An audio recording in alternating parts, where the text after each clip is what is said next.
நிக்கோபார் தீவுகள் seventh type சர்ச்சை மூலமா ஊழியம் பண்ணி கொண்டிருக்கிறேன். இன்றைய நாளுக்கான வேத வாக்கியம், தேவன் அன்பாகவே இருக்கிறார். 1 யோவான் 4வது அதிகாரம் 8வது வசனம். தேவன் அன்பாகவே இருக்கிறார். கர்த்தருடைய முக்கியமான குணமே அன்புதான்.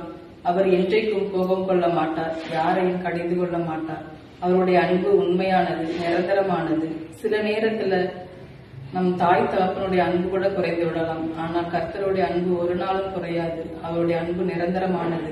நீ யாராக இருந்தாலும் சரி, எப்படி இருந்தாலும் சரி, தேவன் அன்பாகவே இருக்கிறார்.